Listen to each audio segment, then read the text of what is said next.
The human race is evolving.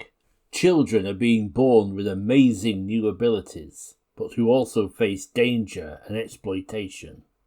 It's an idea that has existed in science fiction in many forms, such as Slan by A.E. Van Vogt, or X-Men by Stan Lee and Jack Kirby. For a generation of children in the 70s, it was the heart of a television program low on budget but high on ambition. A show that for some fans caught the spirit of the times. The Tomorrow People.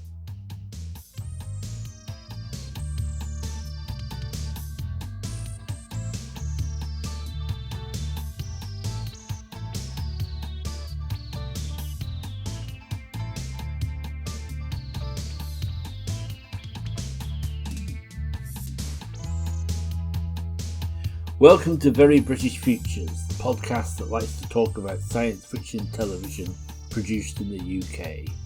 Today we are discussing one of the most successful rivals to the BBC's Doctor Who that ITV ever produced, at least in the 70s. Since then it's made comebacks in the 90s and 2013, but it's the original that's the focus of myself and my guests Tim Reid and Charles Auchterlonie, hosts of the Randomiser podcast. They've been taking a story-by-story look at the Tomorrow People, but today they've jaunted over to my place to talk about the whole series. Hello and welcome back to Very British Futures. Hello, and I want to just say that we use jaunting belts, not wrists. And Tim is still in the ceiling. I let down. Bad night last night. Yeah, it was.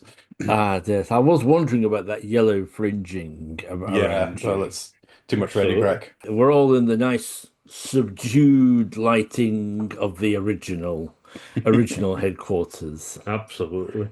I'm gonna just put my cards on the table right off the bat. I prefer Tim on the floor.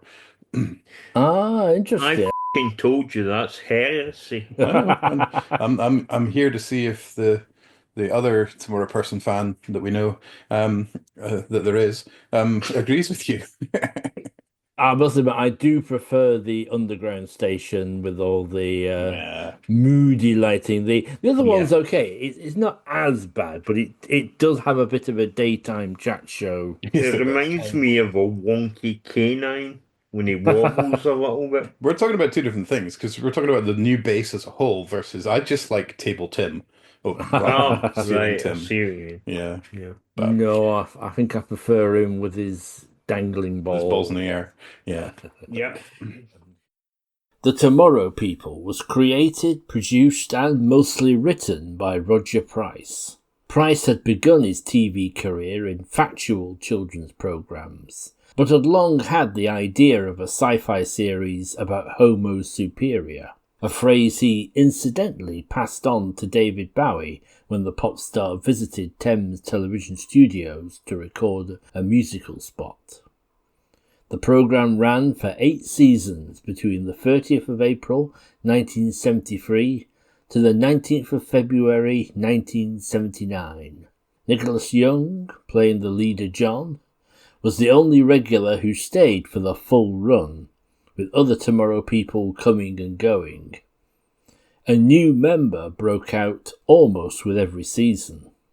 As usual, I'd like to start off with considering how you first encountered the Tomorrow People, and I'd like to start with Chaz. So when did it start, Gareth?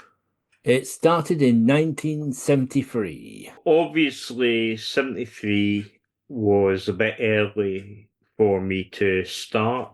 So I probably started around about season 3 or so. It was, by that point, I loved Doctor Who and very exciting and all that. But for some reason, Tomorrow People really spoke to me.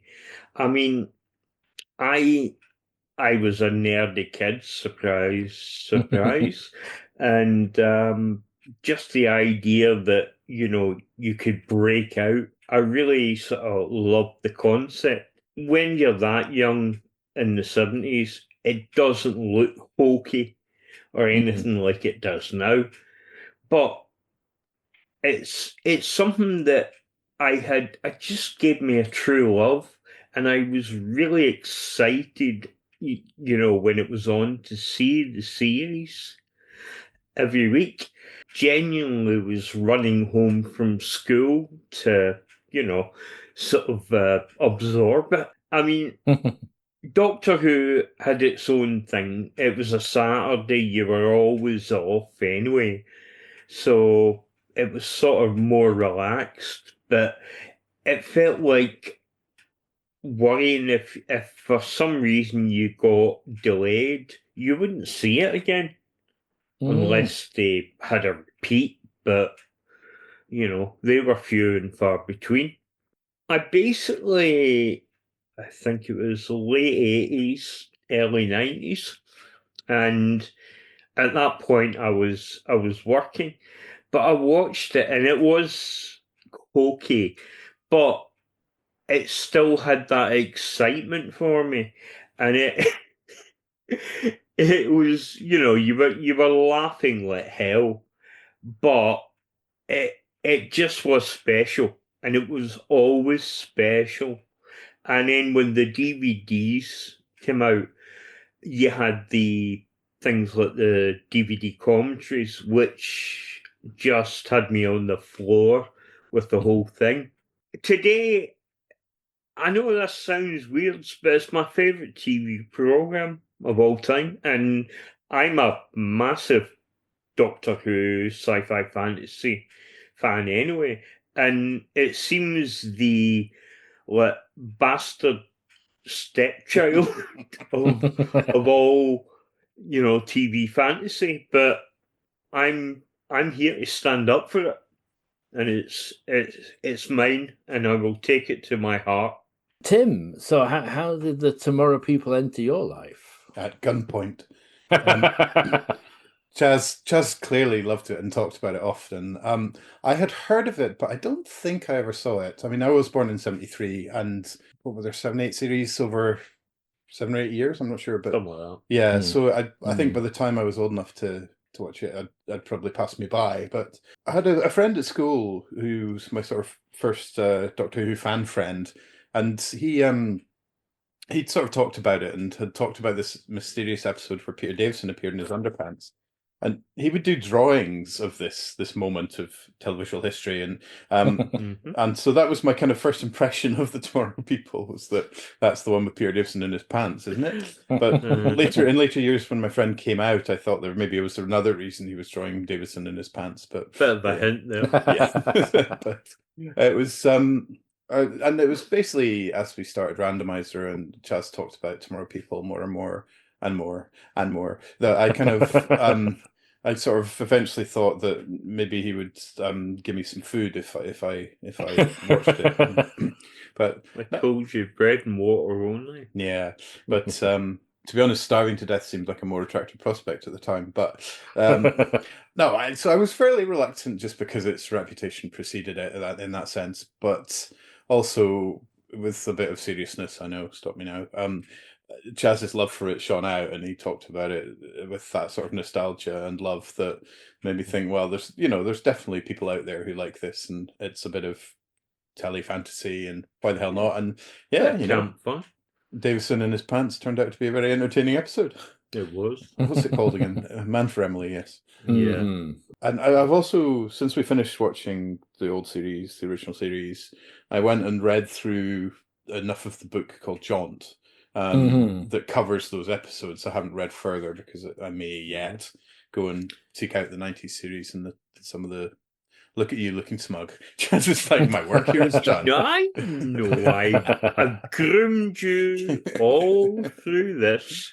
Now you're ready to get serious. And watch the other ones, yeah. Put it this way, the fact that you read the Jaunt book and I haven't is proof that you're hooked. It doesn't have lift-up flaps, so...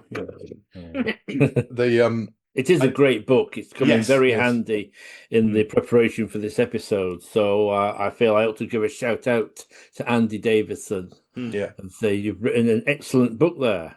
And Sure. I would say the book actually helped me understand more of its place in people's hearts, and also more of the kind of the thing we always say about Doctor Who, but 10 times tenfold is doing your best on a terrible budget. And I think that sort of comes out two ways. It shows you just quite how inspired a lot of Doctor Who's work was, but they did have a commensurately larger budget for the most part. Although never anything you would call healthy.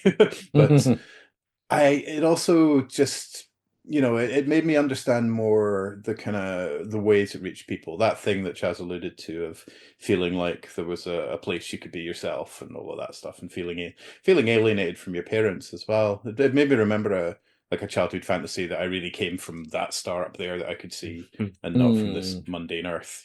I think part of it was also the 70s was sort of a very imaginative time for children's sort of drama. Yeah. Because you had a lot of very weird TV shows on that really sort of spoke to you very much. We're not long after watching Children of the Stones. And we sort of, what was the other one? Omega Factor? Oh, yeah. Yeah, and it's not necessarily children's, but yeah. The Tomato. Yes, I did eat your tomato. King of the Castle's the other one that we've talked about. Yeah, I mean that is visually and effects wise, it's pretty terrible, but some way imaginative ideas. I loved what they were trying to do with all that. Oh yeah, I mean, wrong show. We're talking about. Yeah, it's like I said to you earlier, about watching Lux Doctor Who earlier, and about the female fans saying I've met my two best mate. Spoilers for Lux. And yeah, but I've met a lot of people that I'm friends with now, not just Doctor Who, but things like Tomorrow people who were as big a fans as I was. Yes, I think it does come out of I'll use the phrase golden age for children's drama on ITV at that time. And it's something I sadly missed mostly because we were very much a BBC household. So there's a whole swathe of ITV stuff from the 70s that I sadly never encountered. As a writer, accusing me of being a BBC child as well. That's why this has struck a chord. This has been an ongoing thing with us since we started the podcast. I said I was an ITV child, but I occasionally jumped over. But he was the one that owned land in the Highlands and stuff. Posh BBC child. We might cover the Scottish gentry a little later on. And for me personally, but I was always aware of the Tomorrow people. Weirdly, I had the annual. There were like mentions in Lookin' and the time. I got the odd issue of Lookin'. I had a poster magazine that came out around the time of Star Wars, and there was a little feature on the Tomorrow people. It was the Hitler's Last Secret episode. There was quite a few features on Flintlock. As well. Mike's band. To be fair, now that's something I'd heard. That is a bit of a myth about Tomorrow people, that it all becomes about Flintlock, sort of like at the end. And it doesn't quite. They're the guest stars for one story. Yeah. Yes. I was slightly disappointed because Chaz had led me to believe that this myth that it was all going to be like, oh, and by the way, before I jaunt off to save the day, have I told you I'm in a band? It was more the actor that wouldn't shut up about the thing. Yes, teen heartthrob, Mike Holloway. We'll be coming to the Mike Holloway years a little later on, but before we really dive into the stories and the story of the Tomorrow people, I wanted to take a moment to talk about Dudley Simpson's theme tune. Oh, yes. Well, I'll go first on this one, and then I think it's the one thing that straight away stood out about it as being above average arresting, and I can't separate it from the visuals as well, which are a big part of that. But Yeah, it just made a good impression, actually. Unlike much of the rest of the first few stories, it must be said. No, and combined with those kind of endlessly zooming visuals, it's a really good title sequence. Yeah, I would definitely agree. It gives me chills. Even now, I get a sort of shiver down the back of my neck. I can't separate it either from the titles because they're haunting, and it just, I don't know, it had this really creepy sort of vibe to it, which, as Tim says, is sort of in a way let down by the story and whatever. But it always stayed with me. It was something I never ever forgot. Even like after the series ended and I wasn't able to watch it anymore, it was a vivid memory. It is incredibly impressive. I mean, even in an era of memorable program titles at this time, the Tomorrow People titles are especially good. And I mean, I don't understand a lot about music. I wish I did, but I don't know how he got that synthesizer sound that's going on it, which I've never really heard anywhere else apart from on the Tomorrow People. I think that swirling sound of it. Very, very memorable indeed. But perhaps its only problem is it's almost too good for what's going to come in next. Yeah, But, it's sort of like making your titles in really good CGI and 4K, and then following it up with something that's shot in 360 or something. Roger Price has this idea and convinces Thames Television that the kids are crying out for something that's a bit more modern and exciting and sort of matching some of the kind of 60s summer of love and ideas like that.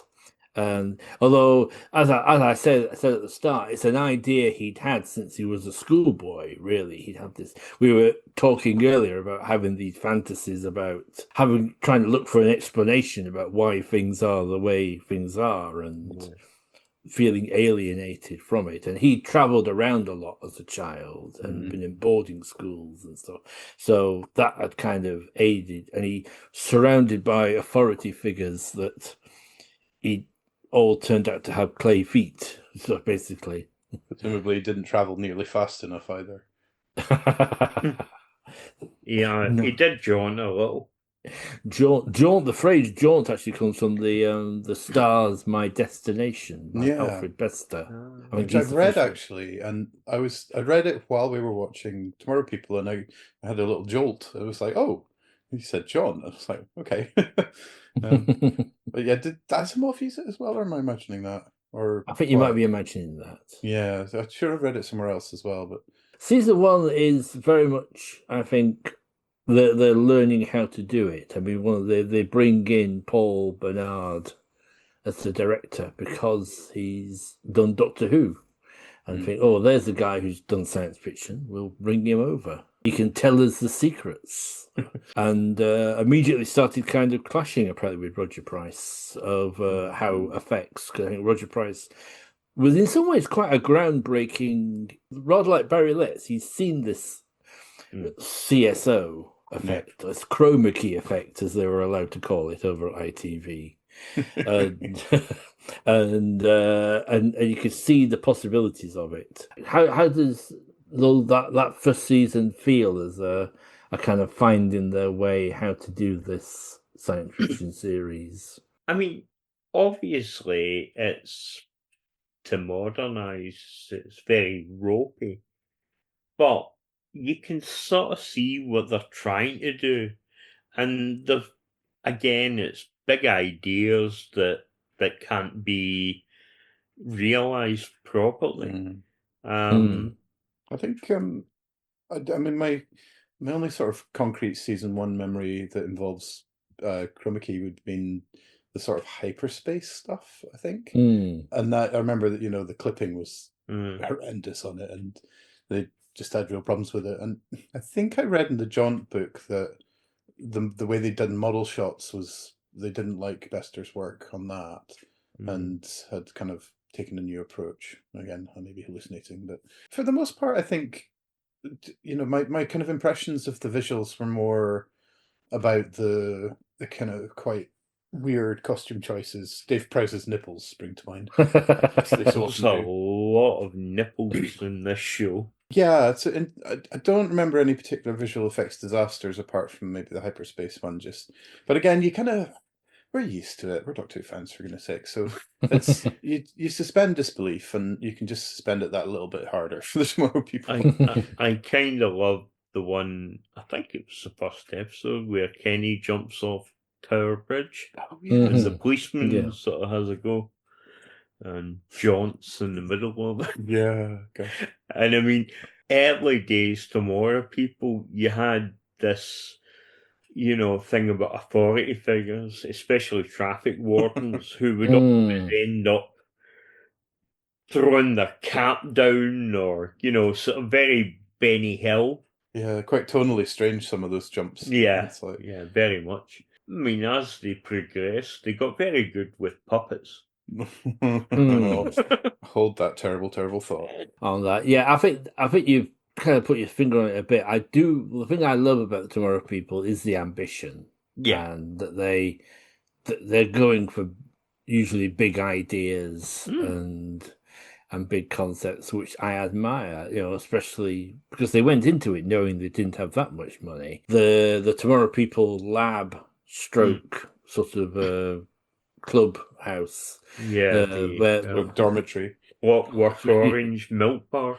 Looks yes, it looks absolutely splendid. I think. I love that they sleep there. I think it kicks in when Elizabeth joins. Well, they've got a prime place right in the middle of London, and they're not paying a penny.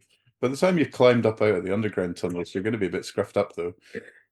You can jaunt out. I forgot about that. Yeah, right into Leicester Square, and sort of be very sort of inconspicuous with your belt. Yeah. It's almost as if they need some sort of subtler version that you could maybe say wear on your wrist or something. The Slaves of Jedikar. Steven Tyler breaks out as a Tomorrow person and is kidnapped by Jedikar, a shape-changing robot working for a stranded alien. The character, the Slaves of Jedikar kicks this all off, and I think the first episode works pretty well at introducing the concept. Yeah. I remember Carol sort of explaining to, is it Stephen? Stephen. Yeah. But I've really forgotten such a lot because we started some time ago, but and that kind of crystallizing of who are we with the Tomorrow People, and that was all quite effectively delivered. I thought Carol's an interesting character and actor, but nonetheless, I think the ideas are straight away very interesting. Well, you sort of do think after a while, I bet you buy crystals and sort of healing joysticks. We have healing herbs. Healing herbs, yeah. So I was going to say, it is sort of tying in with that whole 70s in new age and interesting alternative things that you get that you had and whatnot. Yeah, in the 70s. Sorry, carry on, Chaz. No, I was just saying that I did like her. I mean, she was sort of like John was a bit of a prat and just, he was like headmaster. And then you had Kenny that they didn't seem to allow to do anything. They basically kept him in the lab most of the time.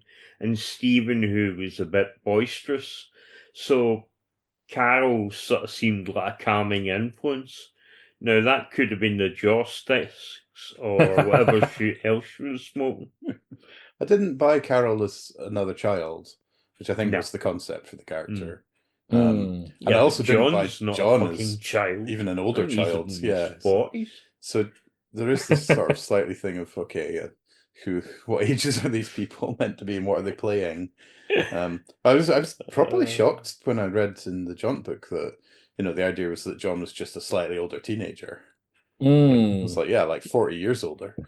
Yeah, but I mean, you look at any American teen comedy from, say, the 90s and early 2000s, and most of the teens are now 30. They grow up so fast. So That is true. I mean, it's not so bad with John because he's the very first one. yeah. And so I can understand that there might be a bit more of a gap.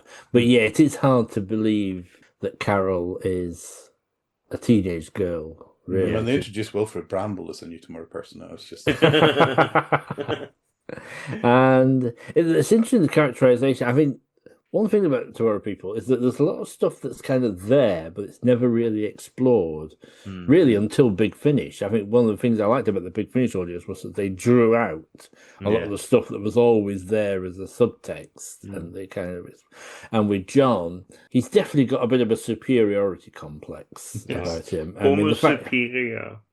Exactly, the fact that he comes up with this saps. As his phrase for ordinary humans. And there's a sense that he is a bit distant and that he definitely values Homo superiors over humans, and this will be brought to a head in the next season in the Doomsday Men, I think. And there is something slightly, even though he's a kind of reassuring sort of head boy sort of presence to it, I think there's always something a little cold about It's very John. scolding all the time, I think. It struck me in Slaves of Jedikar because at one point Carol appears in John's bedroom, and he's like there, and he's and everything, like say, adding to the nipple count. And there's no awkwardness or anything about this. Again, it's at odds with her sort of supposed age as a character. Yeah, it does. I mean, it's certainly if they were making the Tomorrow People. In fact, when they did remake the Tomorrow People, they always brought a little bit more. I don't know if romance, but they're teenagers. They notice each other. There's a bit of that sort of thing. Whereas in the 70s one, it is generally it's like no hanky panky in the lab station. It does feel a bit like Tim slipping something into the drinks, sort of like. I would explain the plastic mugs. Francis Wolff as the villain, Jedikar. Oh yeah, the man with the bushiest nose hair. No, it's bad wolf years in advance. Yes, it's a very panto performance from Francis Wolff. Kind of needs it though. Yeah, he does actually bring a bit of energy to it. Yes, because I think that's a lot of the problems is pace as well. Pace is definitely a problem, especially I think in season 1. It's very in the way that's why I specifically said that the first episode is a good one, because the remaining 4 episodes slow down to an absolute crawl. I actually think it hit its stride when it started doing 2-parters. That seemed to work a lot better. I'd agree with that. I doubt that the longer Tomorrow People stories have a lot of exposition of people telling each other what we've just seen happen, and then they'll meet some other people and tell them what's just happened. So we're basically saying it's an unearthly child, are we? Good first episode, and then it's a bit dull. I'd say pretty good summary. And yet, weirdly, especially in those season 1 stories, if you look at any one episode, an awful lot happens. Somehow, a lot happens, but the story doesn't move. It's a very uncanny. Okay, it's obviously a bit hokey. I mean, that's a given in a lot of them. But we get to know a bit about the sort of 4 leads, but we also get introduced to Lefty and Ginge and Lefty. That's it. Brilliant. Which just so amazing. I was so glad when they came back, because they also had a bit of energy in the first story that I think it's sorely needed. And then we eventually get Ginger's brother. Yeah, Ginger's brother is very odd because he's so posh compared to his brother. And you Yeah. sort of wonder what kind of a family they I'm trying have. to remember if it's him or his brother who is, you're only supposed to blow the bloody doors off. I think it's Chris. Remember? I think, was it, or was it? Mm. Maybe. Yeah, you're right. It's Yeah. one or the other. He ended up as Eric Pollard to name a deal. Oh, did he? I didn't know that. But yeah, I think they were slightly underused. Like you say, they bring a different energy because the Tomorrow people are so good and they're so generally morally upright. Even although I mean Steve's he's the new one, so he gets to be a bit cheeky. Yeah. And but it's an interesting contrast because they're very morally upright, whereas Ginger Lefty. Yeah, they're sort of petty criminals. Yeah, they've been on the other side. They're also, I think the Tomorrow people are slightly hamstrung by the no killing thing, which is obviously laudable, but they eventually have to invent these stun guns as a way to get them out of immediate physical danger. Yeah, I mean, in terms of evolution, you would have thought that they would have been something that would allow them to. That's all. They've got the stun guns. They can teleport out of danger, obviously. Yeah. Although, they strangely don't a lot of the time. There is, yes, it is.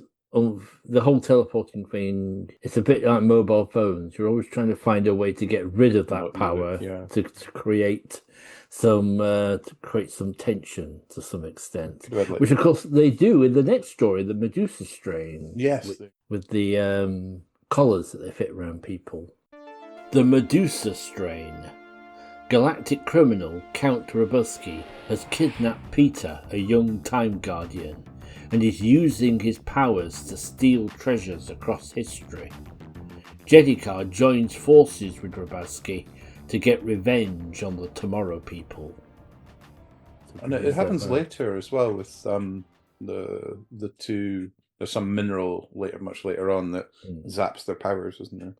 Yeah, there's a nice bit of world building, I think, in the Medusa strain, because we're introduced to this Count Robotsky, I think his name is, and he's not a telepath, but he's like grown up in the galactic trig where just about everybody is a telepath, and he's one of the unlucky few, which has left him with a huge chip on his shoulder, and that's why he calls himself a Count, and it's all massively compensatory, going around stealing treasure from various planets. But I think that's a really interesting. That just fills in an interesting bit of backstory. Again, it's this basic idea about the Tomorrow people is such a strong one because you can take it in different ways. Yeah, and that's one way about what's it like to be the not Tomorrow people person.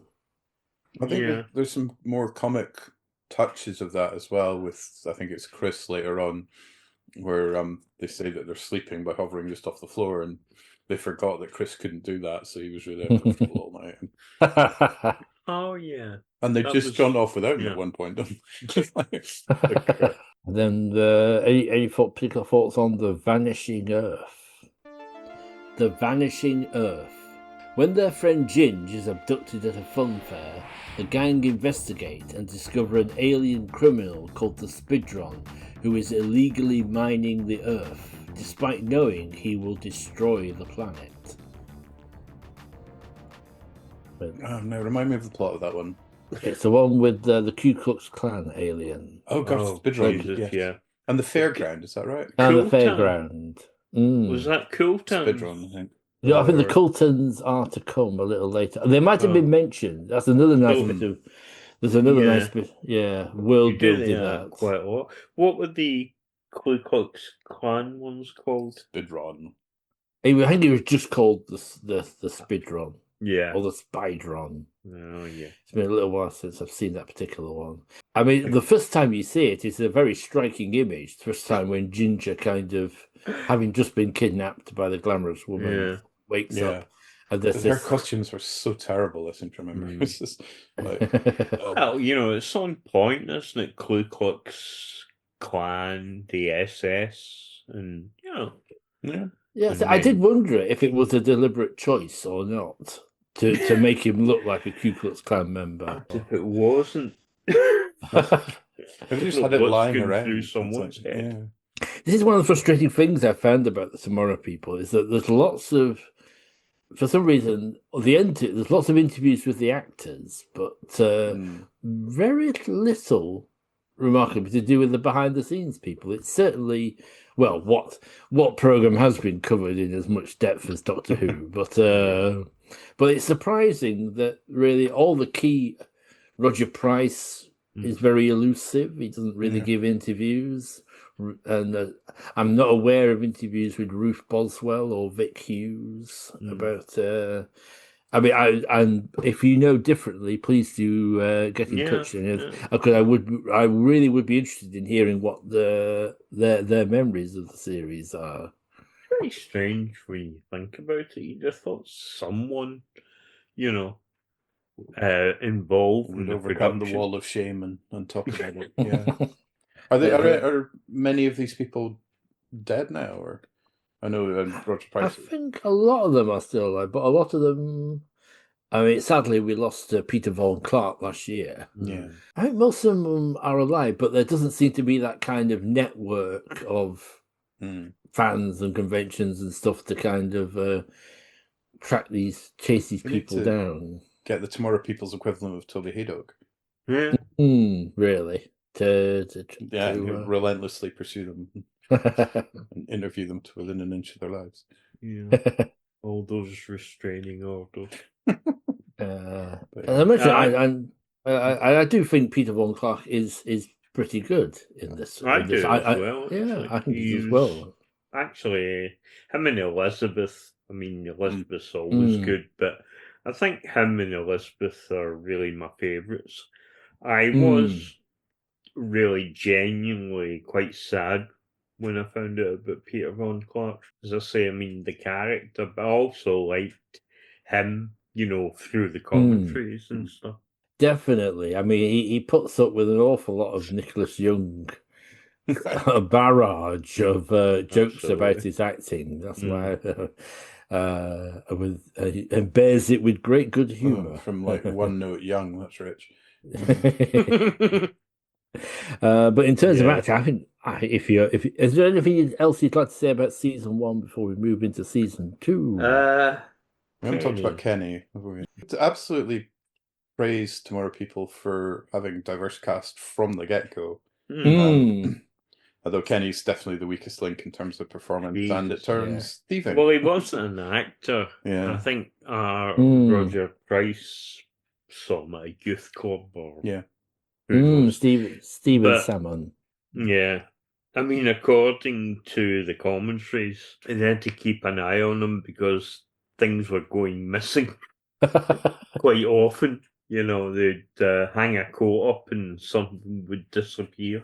Probably that's why he was written out. And as the series was progressing, they were basically just, grounding him in the lab. Yeah, there are a few quite explicit. No, Kenny, you stay here. Yeah, unfortunately. I mean, to be fair, it wasn't his ambition to be an actor. No. He wanted to be an engineer. That was his wanted to do. I never remember the immortal line from Nicholas Hammond when they said, "So where is he these days?" And he went, "Probably in Parkhurst." It's Kenny the first one to get sent to the Trig, which I infer from the context is a big house in the country like Dodo Milton. Gone to the farm. But what I will say, I really respect Roger Price for pushing for this diversity. He didn't use the excuse that other shows gave of saying, well, there's nobody on the books sort of like of that ethnicity, so it has to be Michael Bates again, sort of like in makeup.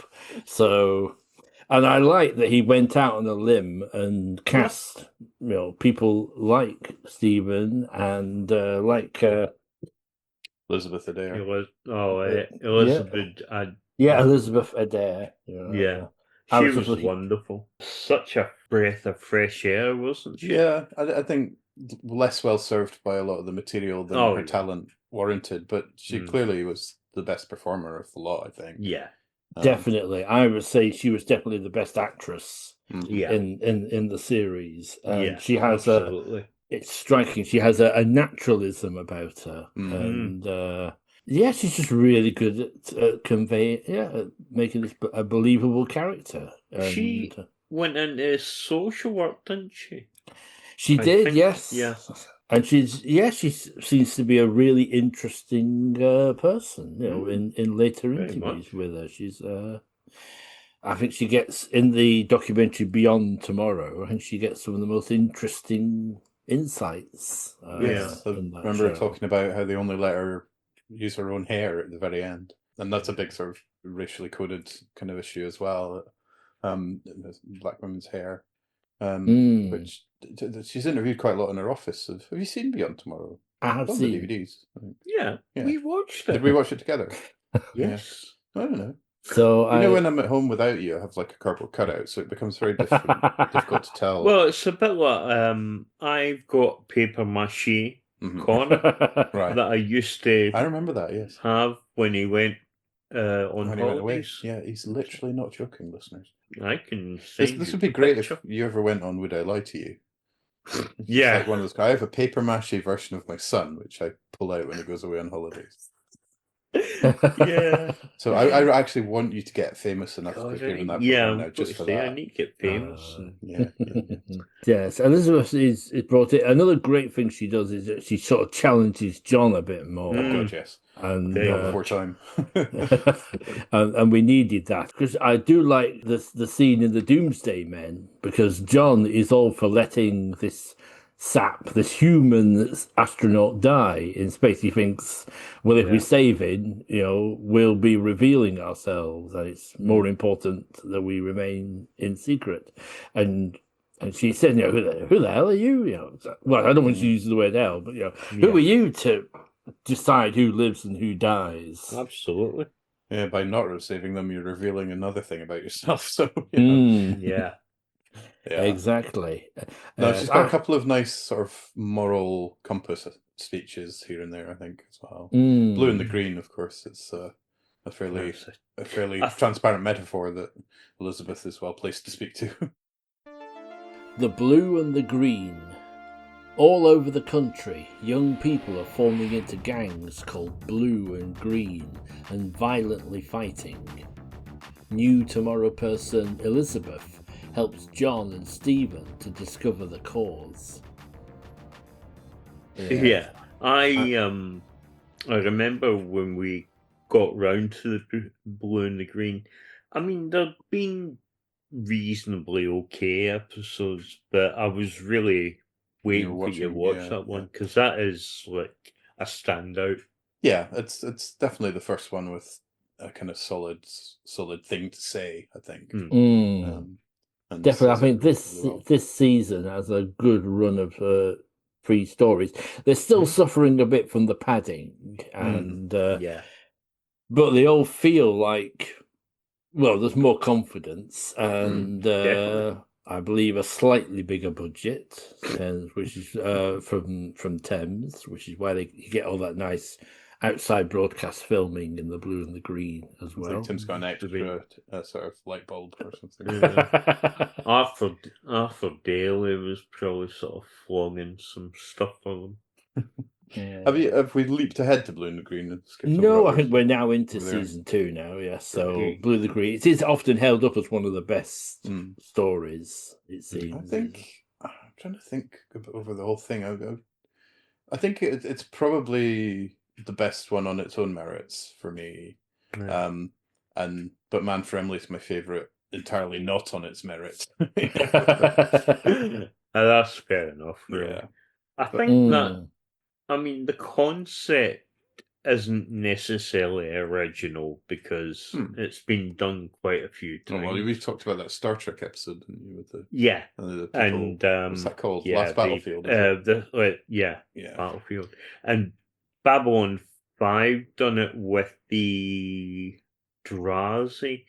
Every 5 years they take a purple sash and a green or whatever and fight it out. Hell, Red Dwarf did it with the donut stall hat colour with the cat race. Exactly.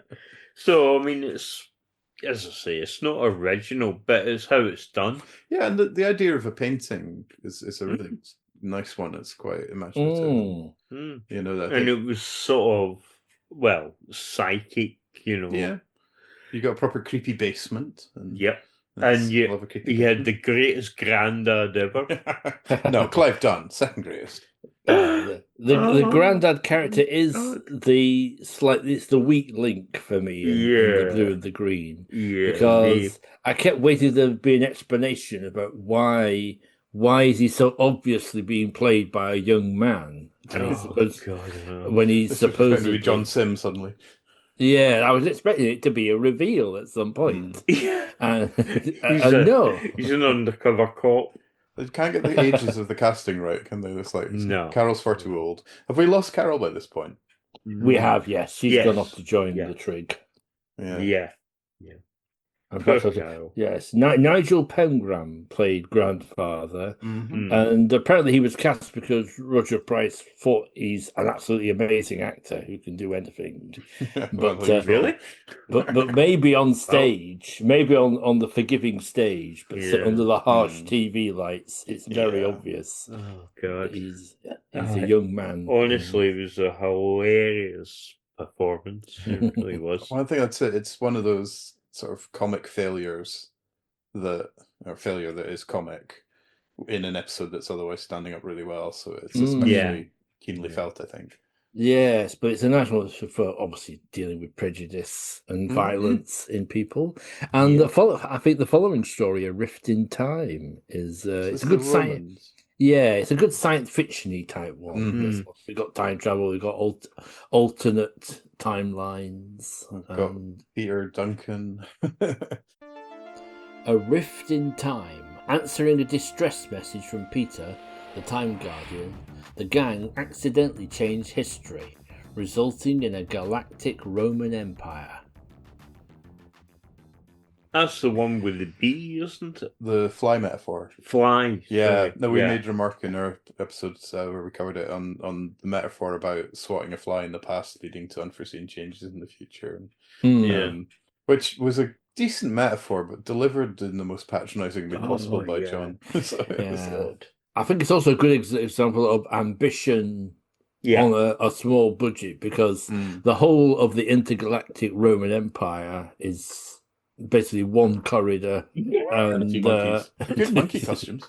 Decent costumes, but I just wish we could have looked out of a window or something at some point. Even a matte painting. They could have just left John behind in the past, stranded forever. Do the monkeys add to the nipple count? For whatever reason, I'm seeing them as Escape from the Planet of the Apes.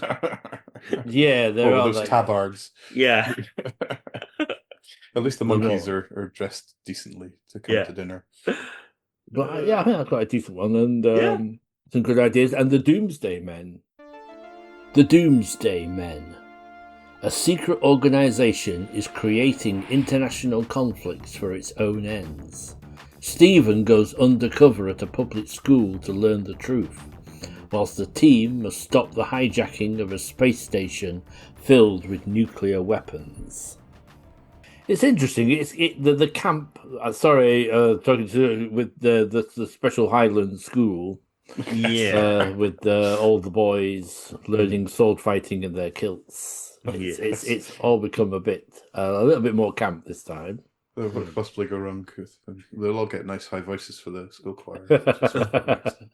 I think it's the first one that feels explicitly, anyway, about kind of earthbound politics in a way that comes back more strongly later. And actually, I think some of those plots had good teeth to them. In a caveat for everything.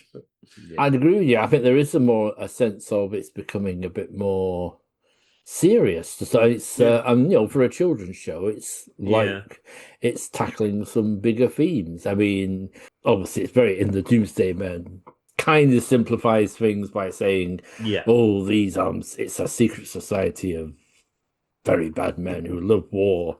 And they're stirring up. I think obviously when you're a kid, it sort of goes over your head a little, and you're just watching it for, flashbangs and wallops. But I do tend to think that Tomorrow People was at its best when it was tackling political. I know it was ham-fisted a lot of the way, but you could really see how that would work into things, especially with spies and so on. Yeah, I think it gets stronger when that strand comes in. It becomes even more strong in the next story, Secret Weapon, which is the one with Space Station Damocles that's spelled wrong. That's Doomsday. That is the Doomsday Man with well spotted there. I hadn't spotted that. Yes, I was always a pernickety speller, but it was. I thought those scenes were really interesting, and there was a kind of slightly truncated denouement, but they also had the fairly decent actor. Was that the one with the Chinese astronaut? Yeah. And again, there's a kind of international view that I think is. Yeah, he was good. Yeah, sort of belies the tribalism of the times, maybe. Speaking of tribalism, that definitely pays in with the next story is season 3 with the Secret Weapon, featuring a surprisingly chilly turn from Trevor Bannister, who's an actor better known as a comedy actor, largely. Yeah, but you've been served, but here he's absolutely brilliant, I think, and very, I think, because Colonel Masters, who wants to use the Tomorrow People as spies and weapons, basically, is very sincere about what he wants. He is him from Doctor Who. He is actually. That's a good. I agree, Chaz. I think he's a very Doctor Who sort of character. I've got this emerging half-baked thesis that all of this old television is making me think about, which is that how much of our kind of collective instinctive distrust of things like the motives of the military has come not from the military themselves, but from children's TV in the 70s telling us that they're always up to no good. Not a bad theory. Well, no, I mean, it's disturbing because it's challenging my biases, but it's just like, do I only think that because everything from Doctor Who onwards has told me so?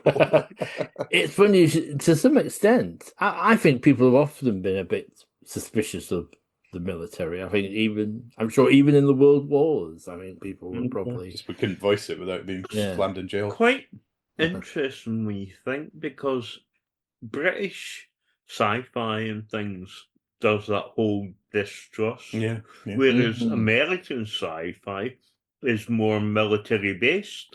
Definitely. Yes, those the good guys. Whereas British sci-fi often is much more about the heroic, eccentric. You look at Quatermass and these button heads with the military. You get this going on throughout. I mean, the irony is that we're just talking about all this. Tomorrow People does generally have an anti-authoritarian kind of stance, especially against traffic wardens. and nearly all the policemen in the series are idiots of one kind or another. And but which makes Secret Weapon odd in that it's ultimately solved by John going to see the Prime Minister, who turns out to be a very nice chap. Too bloody nice. He's utterly unfazed by being teleported out of his car. Macmillan? But it's the absolute weak spot in that story, I think, is that he's just far too affable. He's just like a Prime Minister ex machina sort of thing. It's jolly good. Yeah. See, he does seem very accepting of teleporting young people and suddenly being in their laboratory. So it feels, He's just had that John Pertwee on the phone. Isn't there an episode where one of them jaunts back and John and the Prime Minister are just having a soft drink? I think it's that story. Absolutely sure. Yeah, I think Tim does serve some soft drinks. Yeah, I have a feeling. They're just all having mocktails in the base. This is Tim, our hostess trolley. And then we have our first trip to a different planet. Worlds away, the Tomorrow People jaunt to an alien world where telepaths have been suppressed and a brutal medieval society hunts them as witches. Yes, is this the Kultan now, finally? Yeah, the Kultan, who have been Mm. mentioned, I think, before. Yeah. It's quite nice that we never see the Kultan properly. They never. It's always they're these ancient race who's left their technology behind them, which is, I think, a good choice budget-wise. No, my memory's a little bit confused, but their technology, is it similar to the idea of a Stargate?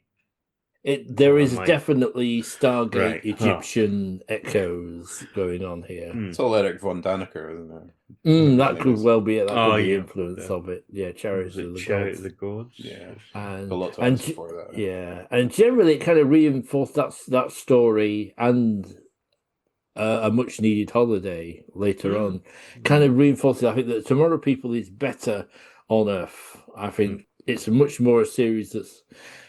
It sounds a terrible phrase, on the streets. But one of the things I like about Tomorrow People is that it's very much set in suburban. It's set where children live. It's set in tower blocks. And It's like suburbia. when you get something like, say, Are You Being Served on the buses, and they set the Christmas special abroad. So they take it completely out of the situation that makes it funny. And unfortunately, it draws comparisons with Doctor Who when they're on an alien Of planet, course. and they don't really have the budget to do much more than go. Actually, we're back into Stargate now. They've gone into a forest. They've gone into a forest. Oh, in fact, we're talking where we haven't mentioned Tyso at all. Who's the other new Tomorrow person? I mean, remember? I think again, it's quite a nice touch to make him a traveller. Yeah, As a gypsy. That was quite unusual, actually. Yeah, Well, apart from his mum being willing to sell him, that there's is kind of amount of respect for that. But yeah, I mean, there are people that are never really represented very well. Let's be honest. No, for sure. I mean, become a byword for even to this day. But again, he was like Kenny. He was underused. He kept sort of, oh no, you stay here and water the plants. Tyso's mum is played by an actor called Jaunt, who I knew and worked with in Scotland, and I just found out that she sadly died at the end of last year, which I was very sad to hear. But good that they feature the traveller. I mean, they do. Is it realism or is it stereotyping? It's one of those debating that his dad's. He gets beaten by his dad. Later on, we discover they're off poaching Tyson in another story.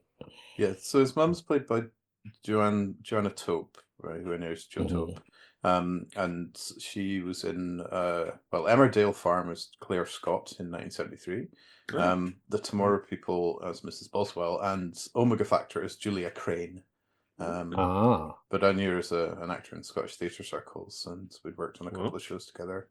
But very sad to hear that she passed away late last year.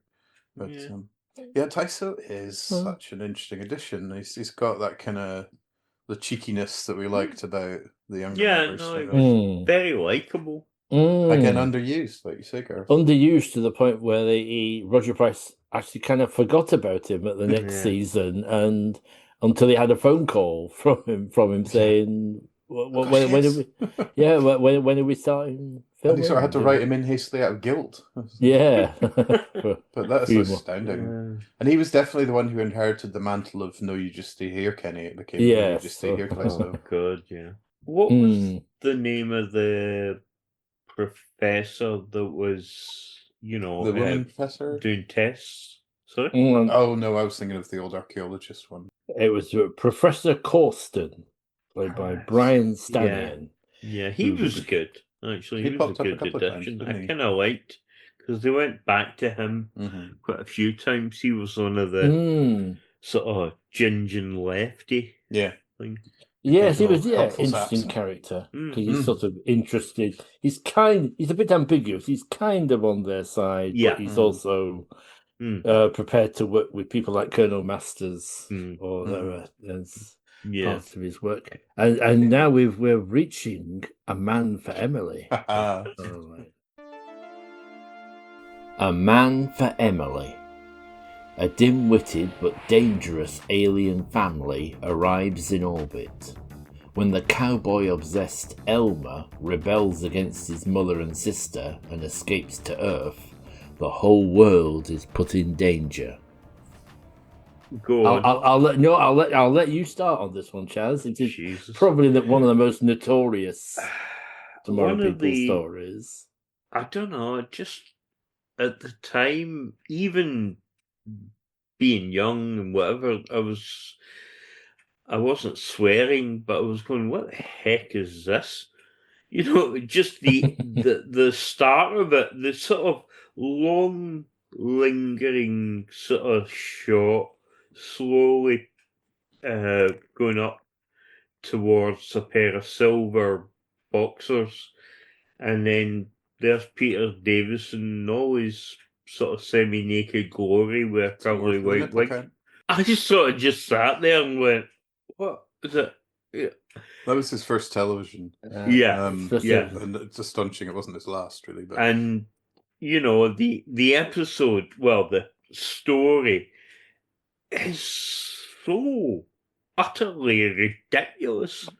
yeah. And the acting is so bloody weird. But I mean, Sandra Dickinson and the Mama are appalling. But I mean, and over the top beyond any dreams of scenery chewing could ever happen. Yeah. But there's some moments in it which I think had genuine tension. I found it quite tense when Davison's character was strolling through the streets in his Wild West gear, and we've seen him shockingly shoot a shopkeeper, and then he's coming around the corner up against a little kid.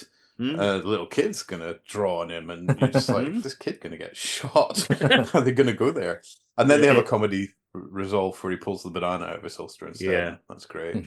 But also just the kind of glorious battiness of the Doozlem pin and how the giant overlaid hand reaches them out of space is just, I actually kind of love it. But yeah, the Doozlem pin is like the giant sort of safety, not safety pin, what do you call it, push pin. Yeah. It's almost like not almost, it's one of those things, it's so utterly shit, but it is so entertaining. Yeah. You know? Yeah. And it's not the sort of thing you could create. It's an accident, basically. Oh yeah, it wasn't trying to be a comedy or, you know. Oh, I think it was actually. I think it was an attempt to do. The funny bits weren't the bits that were trying to be comedy, I think is what I'm saying. Yeah, it's not a successful comedy, and I agree. Yeah, the kind of tonal whiplash, but people actually getting shot and with blood as well. Yeah, well, that was a good phrase, tonal whiplash. I like it. Yeah, I was talking about jaw injuries, but we should add neck injuries. Margaret Burton and Sandra Dickinson with their screeching performances. Yeah, I mean, if there was an Olivier for Nails Down a Blackboard, God. They really have the worst American accents. Jesus. Even Sandra Dickinson. Even the real one, the real you've ever heard. Peter Davison really, when he was offered the part, should have given the Meatloaf answer, because I think they were a couple at the time, him and Dickinson, weren't they? He should have said, I'll do anything for love, but I won't do that. He's had a very strange career path, hasn't he? Yeah. He has. From all creatures great and small to all creatures comedy cowboy dish of the day. I'm quite glad he's had a career progression for that. Can you imagine how depressing it would be? That was it. If that was it. That was your TV career. It's like, what made you cast him in Doctor Who, John? It's like, yeah, but no, he voices. He's on the commentary for that episode, so that is a particular. It's the one I want to listen to, actually. Favorite out of any of them, just to hear Davison, who I admire tremendously. Never meet your heroes while they're cringing.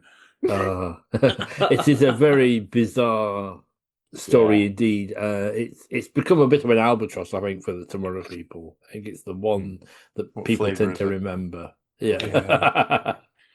And but like I said, it has this best story to introduce people to the show. And then Well, if speaking you're of feeling children, merciful. Sorry, Gareth.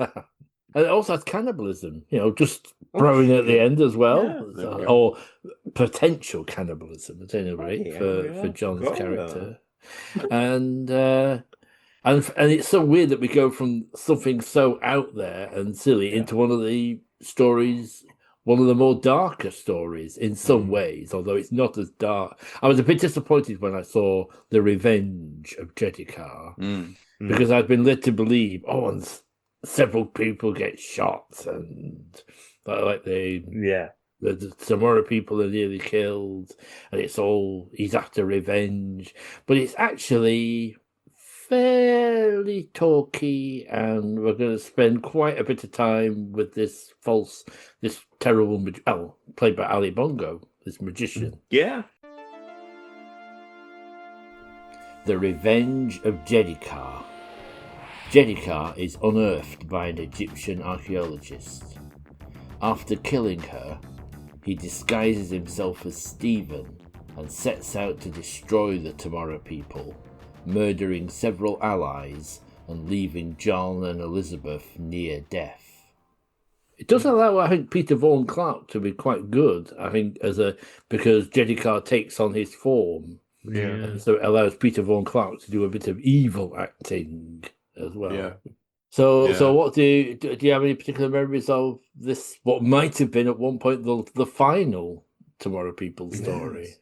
I think I do remember the scene with the magic show reminding me of what's the one where the Brigadier and the Doctor go to a magic show? Planet of Spiders. Planet of Spiders, yeah. It was just in people in a magic show in 70s TV, but it's a nice shock when there's a doppelganger and you get the kind of nice sort of what's going on here sort of bit before you get to know what the mechanics behind it are. Yeah, is this the one where Masters is killed? Yeah, Masters is killed. Slightly disappointingly off stage. Yeah, they couldn't have the actor for some reason. So they just got somebody slumped over a desk. Yeah. This is the second one, isn't it, with Jedikar? It's the third one, actually. He came. Is it? Right. He was. But he was Francis Wolff. Again, Roger Bisbee had played him in the Medusa strain. Yeah. It was a very strange ending, didn't he? He got turned into a slave in Egypt or something. It is that's what he looks like. He's basically turned human. Yeah. And said, right, you're going to be a tramp for the rest of your life, basically. Yeah. But it is quite spooky, that ending, because... Yeah. And it's also weird because John and Elizabeth are out of action for most of the story. They get shot and spend most of it in hospital beds. I do remember that being shocking, kind of, by the standards of more people, it was usually a little less kind of brutal. And it does kind of feel like it could be the end, because it ends with that kind of pan across the empty room with the slightly mournful version of the theme tune playing over it. And apparently, at one point, Roger Price did intend that to be the last episode. But I think they trashed the sets, and that's why they got a new base next time. Well, that's going to happen a little bit later on, actually. They're going to warp it slightly. But apparently, the show was such a success by now for Thames that they wouldn't hear of it being cancelled. So persuaded him to carry on. Well, with having that burden to bear. It's Jonathan Turner all over again. So there's a nice bit of continuity when we come back to the series in season 4, in that it's all covered in cobwebs, and we're into a new era now for the Tomorrow People, where the stories are going to get a lot shorter, which I agree with you, Chaz, is a big improvement. 2-part stories and it's the arrival of Mike Holloway. Yes, the shorter stories definitely helped me get through the last sort of hurdles of watching it. I wasn't enjoying it, but just it's that thing of, like you say, that it can drag. There were draggy ones and long recaps in a lot of them as well. We eventually ended up skipping a lot of those. One law. Whilst the Tomorrow People were absent from Earth, being healed by the galactic trig, Mike broke out unguided. He falls into the clutches of gangsters, and it's up to the returning team to rescue Mike's family. And then they come back refreshed from the trig, and I actually quite liked the introduction, sort of across the two stories for Mike, where where he's morally ambiguous. That's something I do like about the Mike in One Law. One Law, It shows in a way what happens when the Tomorrow people aren't there to guide new people out. Is that although he's essentially a good kid, but he is he is bad easily company, isn't it? He's fallen into bad company. Again, I like the whole sort of cancel tower block kind of surroundings, which you didn't see that much on the BBC. There's a lot of darkness and again there's a good bit of anger in even in the titles, and I think it's the first time I became aware of the full extent of that quote. Which I'm now going to completely forget, but it's like one law for the rich, one law for the poor. But there's another bit. Let me look it up. I'm talking about the rather weaselly Irish old man who gets Mike. That's a really good. Again, he seems to have come out of a completely different series to the usual kind of Tomorrow people, because he's really quite three-dimensional. He's not evil, but he's kind of pettily unpleasant. He's always kind of selfish and sort of realistically looking out for himself. He's a kind of realist to his kind of villainy. And quite sort of down to earth in that way. And it's also, it's like that sort of thing about no good deed going unpunished. So.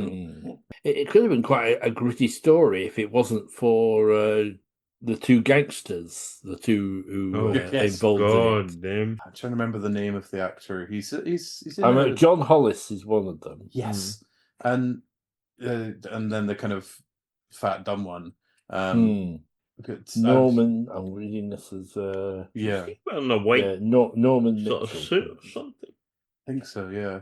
Yeah, John Hollis has got a white suit. Pound shop Brian Glover, but it was really not very fair. I think he's quite good.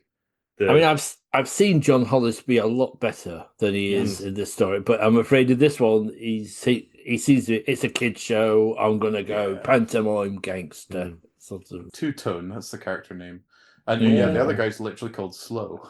But you had the what was he?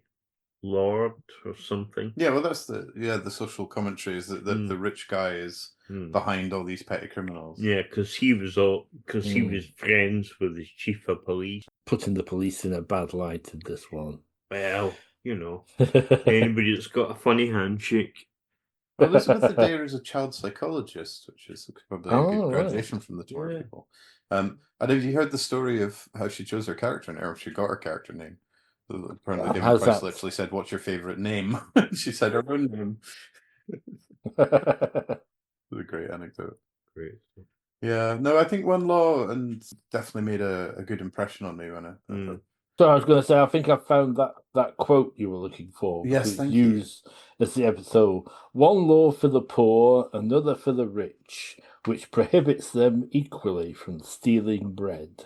Yes, and that's the third clause is the one that makes it, socially relevant. That actually, sort of the rich don't need the bloody bread.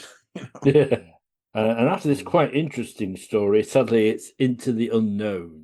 The only Tomorrow People story not written by Roger Price, written by John Watkin. Into the Unknown. A spaceship from another universe arrives in orbit. The Tomorrow People try to help the travellers, only to end up trapped on the ship and journeying through a black hole. And it really makes you appreciate Roger Price a whole lot more. That's the one with the sort of time loop thing? Yeah. Or it just feels like you're in a time loop when you watch it. That's I mean, that's the epitome of people just telling each other what's happened and what's. It even has two cliffhangers that Jeffrey are identical. Billman. Yeah. Oh God, what's his name? The Crow Man. Oh yeah, Stephen Garlick. Talk about Jeffrey Billman. wasting a great actor. I know. And Stephen Garlick we know as what's the character's name in Modern Undead? Turlo's chum. I wouldn't say Pigskin. Oh yeah. He's whatever. But great surname. This one is such just poor choices across dull. the board. It's just incredibly dull. It's amazing, and it's 4 episodes. I know. It only feels like 6. Yeah. It's a shame in a way. It's interesting. If it had been a better story, then Roger Price might have sort of let go a bit and let more writers in. But because it's such a disaster, he obviously decides I'm the only person who can write the Tomorrow People. I mean, it is actually quite remarkable that he didn't just write. This is very unusual. Well, maybe it's more usual in children's television, but that Roger Price, he writes nearly all the episodes. He also wrote all the Look-In comic strips and all the novelizations as well. This is very much one man's. Him and Terry Nation having the write-off. It's making Terry Nation jealous, I think. Was there a script editor role as such on this? Because obviously that's the other key relationship we're used to from Doctor It Who. had a scientific advisor. Which I always found amusing. I don't know I whether they could actually afford a separate script editor. I suspect possibly Ruth Boswell might. Producer, right? But the producer may have done a bit of double duty. I wonder if it's a bit early as well, because I know the script editor role it was relatively a new kind of. Maybe I can't remember quite where I read this, but probably that I've just been reading Regenerate, Exterminate, or Exterminate, Regenerate. I can't remember which. When did they have the first script editor in Who then? Well, I think it was an evolution of the producer's role. I read, but that could have been in the 60s. So don't quote me. And sadly, the story also saw the farewell to Stephen. It was his last story. The unceremonial farewell, A very unceremonial. He just vanishes without any kind of reference. He doesn't even go off to the trig. There is just no mention, which seems. I feel really bad because, as I say, he was one of my favourites. It does seem very I mean, he was probably getting to an age when in a way, he wasn't a teenage. Well, I'm just saying that, and there's John there, 40-year-old John there. Yeah. But the fact once Mike had arrived, they were too similar, really, those characters, that somebody had to go. Yeah. But it does seem very cruel that he was just kind of dropped and never referred to again. Yes. Yeah. No, absolutely. Very much. It's weird as well. I mean, it was nice that Big Finish brought him back. That is nice, and it's nice that he kind of had this. I mean, he went off. I believe he sort of became a lighting technician in theatre, basically. After yes, he's interviewed in the Beyond Tomorrow. Beyond Tomorrow, and he's a presence on. In fact, they keep him on in the commentaries. I noticed even after he's left. Once his episodes finished, he was moderating them. Yeah. Because it had been Nick Briggs up until then. It's also bye-bye Tyso at this point as well, isn't it? Yes, Tyso also unceremoniously never referred to again. Yeah. I mean, they did tend to sort of do that a little bit. Yeah. Well, Tyso had been on borrowed time ever since he was forgotten about. Yes, to some extent. But the stories race on. This is we're getting more seasons, but shorter seasons as well, and shorter stories. But I think that helps. I think that keeps the quality up because there's still 1 or 2 good stories to come. Oh, I agree. The Dirtiest Business. The Dirtiest Business. A Russian Tomorrow person is on the run from the KGB, who want to use her as a weapon. I really like that one, but partly because of the pleasing on the eye nature of the guest star. that KGB man, what a scorcher! But no, I'm going to try and say her name, Anulka Jabinska, I think, as Pavla. But it starts like an episode of The Avengers or something, with this kind of driving through London at night and then her trying to run away from them. It's great. Yeah, it's got a great, high concept episode, really. I think they pulled it off reasonably well. I think the accent of her KGB friend was extraordinarily bad, though. Well, you can't expect everything to be true. There's got to be something.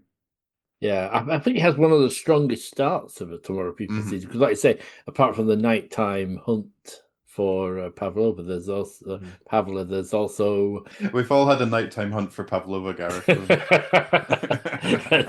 there's also the shock. The Tomorrow People base gets broken into. The Secret Service, who turns out have known where they've been for ages, have just been waiting. Since they invited the Prime Minister around for tea and soft drinks. Strangely enough, and in fact, you feel like they're being set up as like the new recurring characters. Maybe the Tomorrow People are going to be working for them. Or, like the A-Team.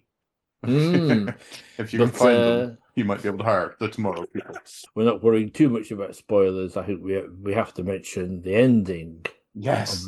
That was extraordinary, shocking, wasn't great it? Exploding spy. Yeah, but I mean, yes, the funniness of it, but it was quite brave for them to do something like that. Yeah, I believe there was a sort of thought that she might stay on, which I thought it would have been interesting, and there was definitely a bit of romance with her and Mike. Yes, but yeah, and I think again it's a totally shocking moment with a slightly ludicrous special effect, but I think the moment's power wins out over the limitations there. I think because she's such a sympathetic character. I think that helps. That gives it a bit of weight. I do love the fact that she goes to the BBC to try and broadcast her message, and of course, which would please kind of conservative politicians everywhere. The BBC turns out to be full of communists. Okay, I'm going to slightly speed up a little bit and skip a story or two. Well, it's a much needed holiday. So we've got to talk about Slugger. It would be a much needed holiday. Yeah, do you want to talk a bit about the Flintlock? We mentioned them earlier. Finally, Mike's been talking about them quite a bit ever since he arrived. So it's time. So what Tim? What do you think of the Heart of Soggoth? The Heart of Soggoth. Mike's band, the Fresh Hearts, fall under the influence of a man who serves an alien called Soggoth, who plans to use their music to control the world. Soggoth. It did sound like they were shouting "sod off" at one point, and I did get like a sort of flashback to Canaan and Company with the Hecate thing.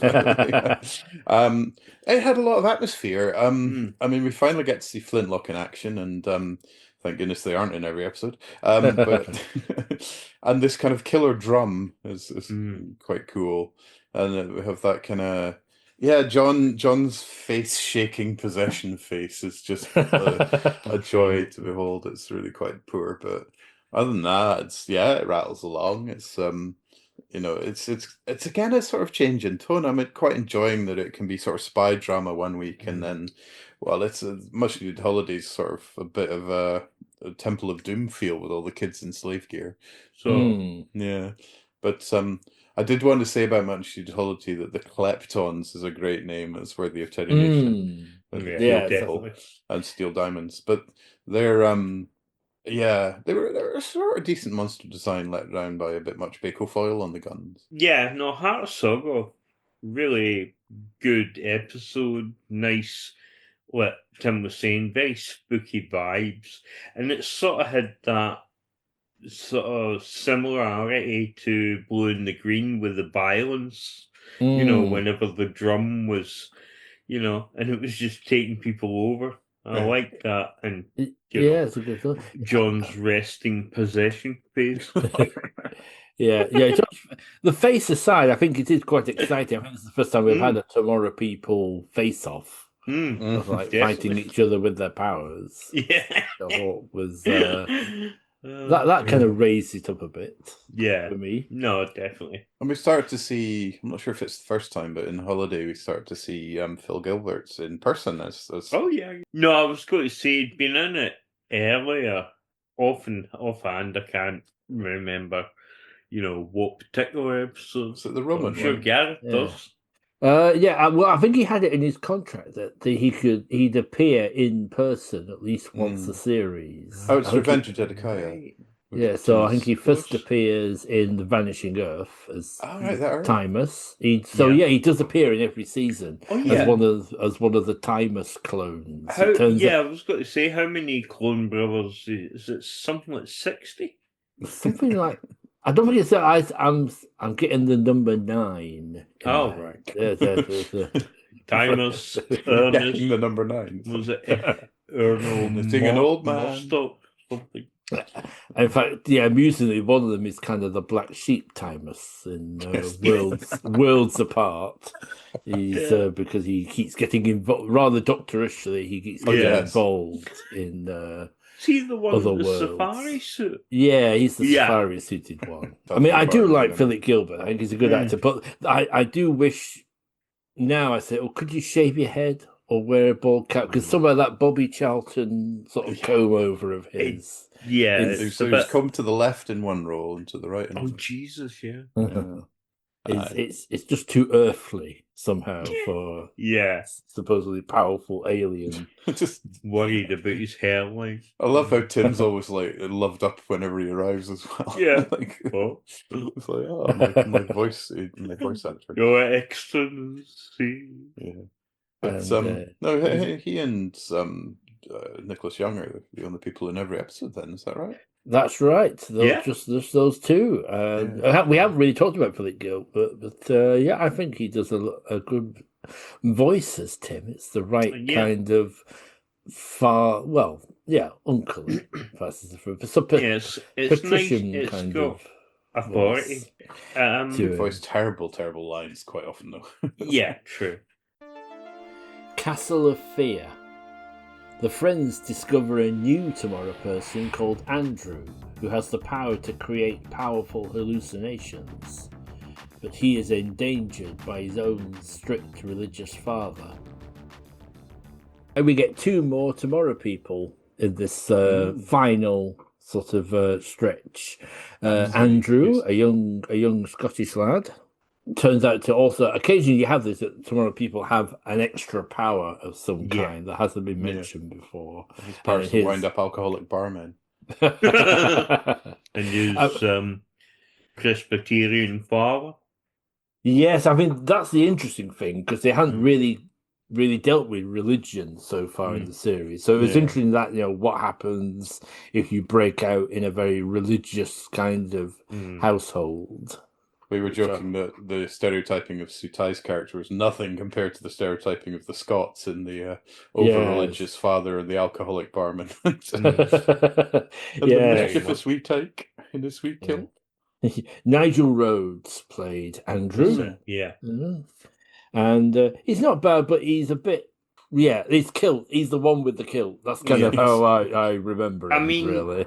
In terms of acting in character, I would say he's if you take Taiso, Kenny, Sutai, I mean, probably the best out of all of them. Yeah, he is. He's not a bad actor. Yeah, and the final new member was indeed Sutai, played by Misako Koba. Who was apparently she was really a cabaret singer, and her husband said to her, they're looking for a young Asian woman for the Tomorrow people. Why not give it a chance? The Lost Gods. Sutai is a Tomorrow person who has been raised by 2 cynical priests to believe that she must be sacrificed in order to be reborn. John and Mike try to rescue her. And again, I got Roger Price taking a gamble on Sutai. I mean, no, she's not.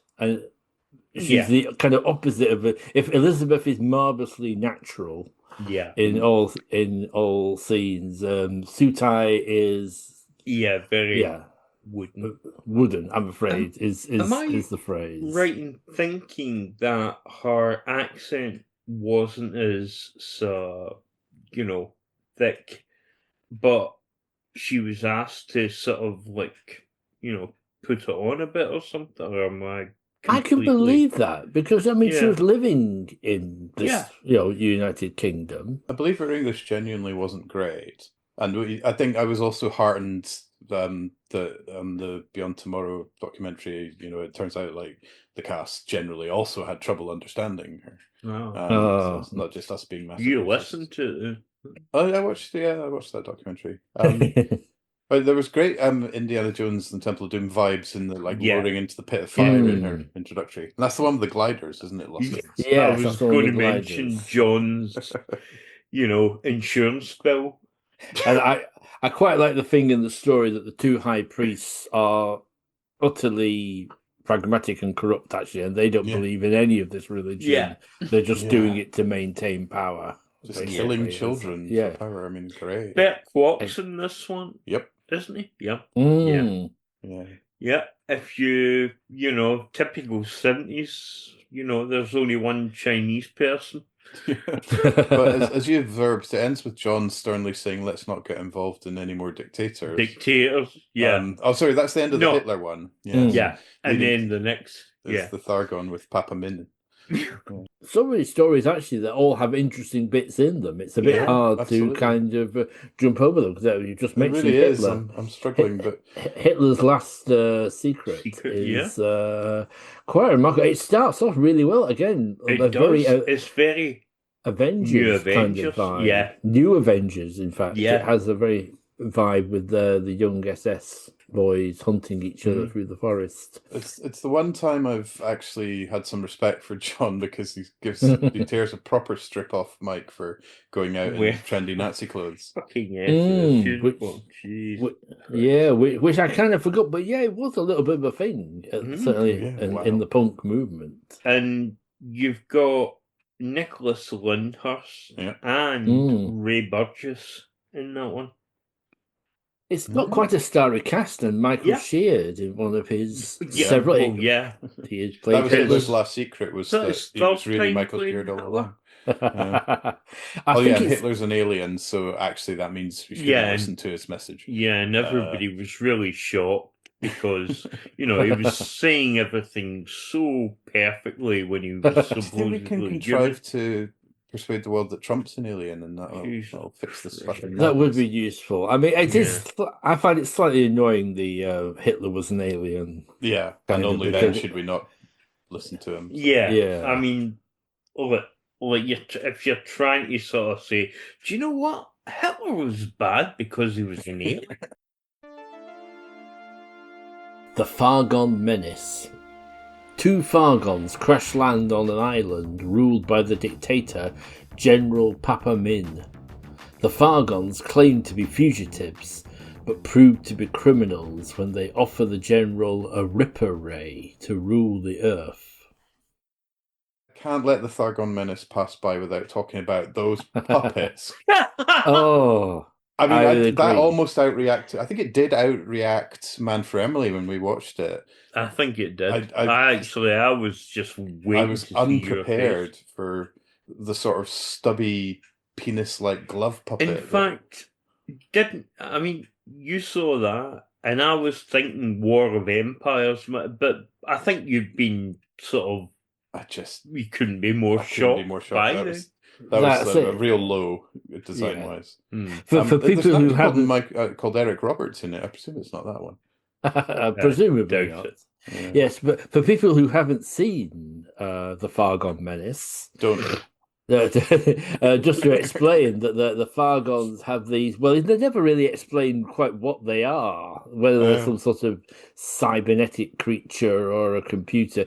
But each spaceship has basically is controlled by a glove puppet, essentially, that talks in a very squeaky voice.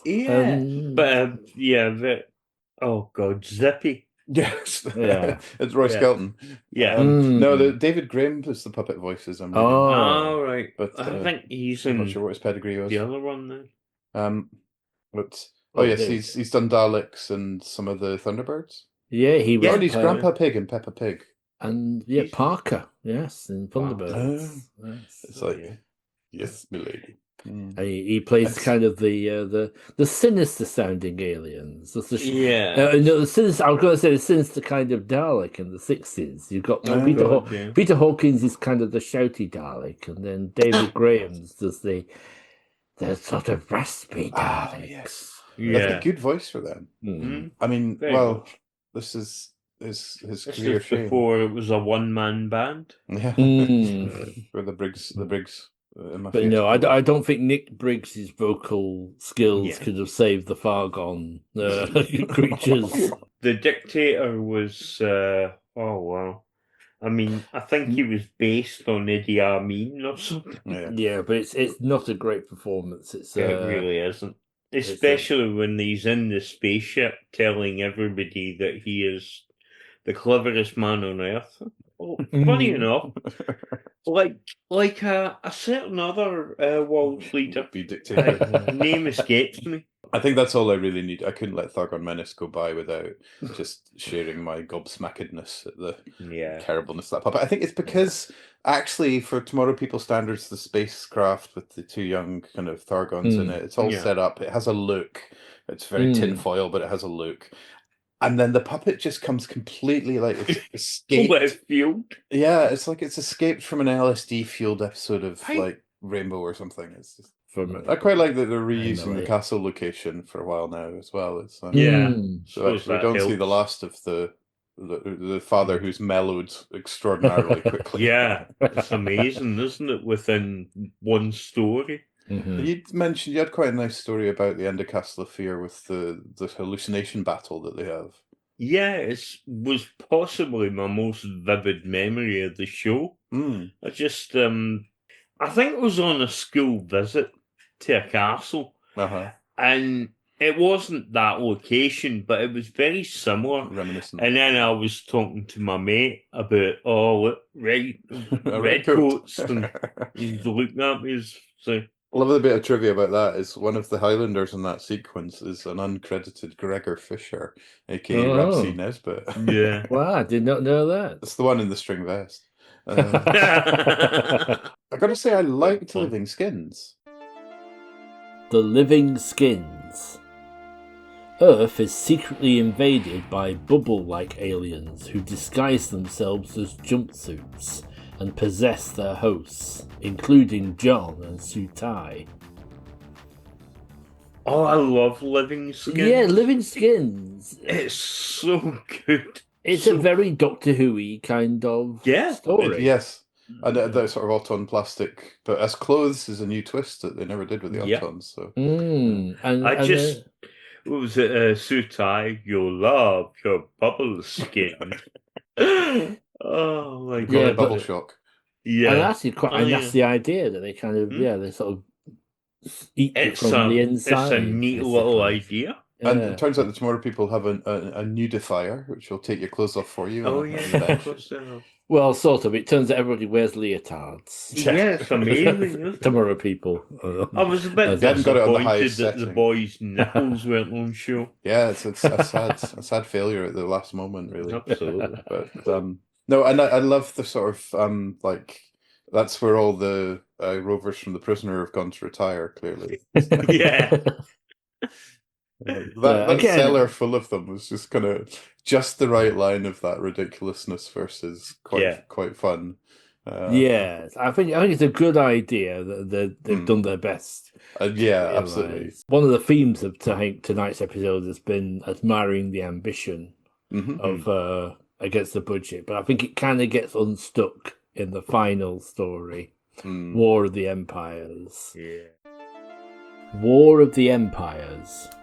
The war between the Fargans and Sorsons comes to Earth. When the US president allows the Sorsons to set up an embassy in Washington, Earth becomes a target. When the Galactic Trig refuse to intervene, the Tomorrow People have to stand alone. Star Wars is in the cinema now. It's 1979 we've reached now. We're fully into the Star Wars era, and Tomorrow People decide they need to get with it with a story. And compete Yeah, with dogfight, lots of spaceship dogfights in this one. Yeah. And Ambition again, for sure. aliens and stuff. But unfortunately, it doesn't really come together for me. What do you two think of War of the Empires? It's Attack of the Space Dildos, isn't it? Well, yeah. It's sort of well, it is very disappointing. But I sort of watched this show for years, and it kind of went out with a real damp squib. It wasn't too bad. The source and costumes are by far the worst failure it has. Definitely. Let's put And them in you've got a rigid costumes yeehaw with them one president. hand. Yeah, and after being all cozy with the Prime Minister, it turns out the US President actually has a mind of his own, which... But it was quite fun that Andrew was deliberately getting put in jail so he could... That was good. Yeah, the prison break segment was quite fun. Yeah. It's. I think the Sorsons are actually possibly not as bad as. I mean, they're bad, but they're possibly not as bad as that strange sort of custard splat monster that runs the trig. That heap of 3 flavors of Angel Delight on top of each other. Yeah. What the hell? Yeah, I'd forgotten about the trig stuff. It literally has googly eyes. At least I think they were trying something, with the likes of the trig endlessly debating about, the wars and so on. Another social metaphor. When other, people were dying because of, whatever. It does that fairly well. Very sort of UN. And I love John's rant. Oh, God. They're shocked when they actually just say, no, we're sticking you in jail. But it's all wrapped up far too quickly, sadly. It's like Phil Gilbert just sort of says, oh, yes, they've seen the error of their ways, and the custard monster kind of comes in and says, oh, we're very sorry. It is a shame. There seems to be a bit of debate over whether it really was intended to be the final story or not. There is a script for another story called Mystery Moon. Yes, which I read in Jaunt, actually. In Jaunt. But I actually, in some ways, I quite like the way that the last story involves the Tomorrow people standing up to the trig, and in a way, they kind of emerge as their own power, basically, at the end. We've known about the trig and had visitors, but did we visit the trig? We'd never visited them. We'd always heard about them, and they were always built up. It's a bit, actually, it's a parallel with Doctor Who, actually, and the Time Lords, in that they were built up at this great force for good. And they were chartered accountants. Yeah, it's like if it was a mile between our kind of expectations for the Time Lords and how they actually realised, this was like a light year. Yeah. I was cool to see Elizabeth working for them, and she had some really funky headgear and costumes. I believe the actor was pregnant as well, so that's why she was only kind of on a monitor. But we thought she disappears for an episode or story. She sort of comes back. I can't remember if she'd been shipped off. Yeah, I thought she'd been trigified when she had, but she came back. Yeah, she just made the odd appearance on a monitor, but I think she's there physically for the last episode. Yeah. Tomorrow people must be unique in needing not trigger warnings, but trig warnings, which will warn the audience of what's to come. It's interesting, isn't it? In sci-fi, the people are making decisions. It's all bureaucracy. It's the same as in when you watch The Phantom Menace, and it's all... no decisions are getting made and blah, blah, blah. We all criticised it at the time for the implausibility of trade tariffs leading to serious consequences. What did we know? Lucas is Nostradamus, mate, I'm telling you. Yeah. No, my other sort of thing about the sort of ending of it was that it was it's sort of like the format of a police drama. The Tomorrow people are sort of the rogue cop who has to hand in their badge and their gun and go to a strip joint before they can solve the murder. And the City Hall have turned out to be a bunch of useless bureaucrats who see the error of their ways. The captain's given them 48 hours to solve this. Too old for this custard. We've covered a lot of ground. Yes, in this episode. Have. Before we wrap up, is there anything we've not covered about the Tomorrow people that you wanted to say, or have you got like a final? Well, I'll sum up as the newbie, saying that I would actually recommend that anyone who's a fan of Doctor Who or wacky 70s sci-fi in general, give it a shot. It takes a bit of commitment to get through the bumps, but if you can hold out until Blue and the Green for quality and Man Family for hilarity, I think you'll not regret the journey too much. Just really rewatching it with someone has just reminded me of how much I love it. Watching it with Tim, and we're aware of how limited and things it is, but beyond the piss takes, it's really actually been brilliant to watch somebody maybe not love it as much as I do, but appreciate it. Yeah, I've definitely Stockholm Syndrome into it. I said you gave me such a hard time when I went and bought the DVDs. I know. That was my proudest day. But you're on commission. It really was.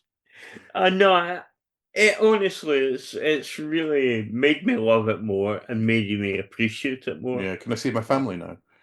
No, we've still got Big Finish. Well, it's been absolutely brilliant. I would love to. Is there going to be more Randomiser to look forward to? Actually, by a great irony, we are literally recording this episode of your wonderful podcast in the middle of recording our next Randomiser episode. In fact, here we've recorded everything apart from our long-going watch of the Tomorrow. Yes, that's the next bit. In which we are reaching the end. So you can hear all the same jokes again if you tune into Randomiser. Yeah, we're basically just going to take the audio for this and throw in. You're a warm. Well, my honour. Thank you very much, both of you. You've been as brilliant as ever, and I hope we all get together. And I hope we all get together to talk about something else before too long. Yeah, thank you. No doubt. Always a pleasure to come in and kick over all your furniture verbally. All that careful planning, which I feel for you as we ride roughshod over. We've been scumbag caught, and we're out of here. Yeah. Thanks, pal. See you, mate. Thanks a lot. And thank you for listening. See you again soon. Bye-bye. The Tomorrow People was released on VHS by TV Gems and DVD by Network, the latter initially as individual stories and later as a complete box set. It is currently available on ITVX. Big Finish Productions continue The Tomorrow People as an audio series starring Nicholas Young and new regulars, although several of the original cast returned in guest appearances. Overseen by Nigel Fares, the series was a success, but sadly was discontinued when current owners Fremantle withdrew the rights. Very British Futures is hosted and produced by Gareth Preston, with special guests Tim Reid and Charles Auchterlonie. Music by Chattery Art. If you can take a moment to rate us on your podcast app, that would be much appreciated. You can get in touch with the podcast via Very British Futures podcast at gmail.com. Follow us on X, Twitter, at FuturesVery, or visit our Facebook page. This has been a Phantom Frame production.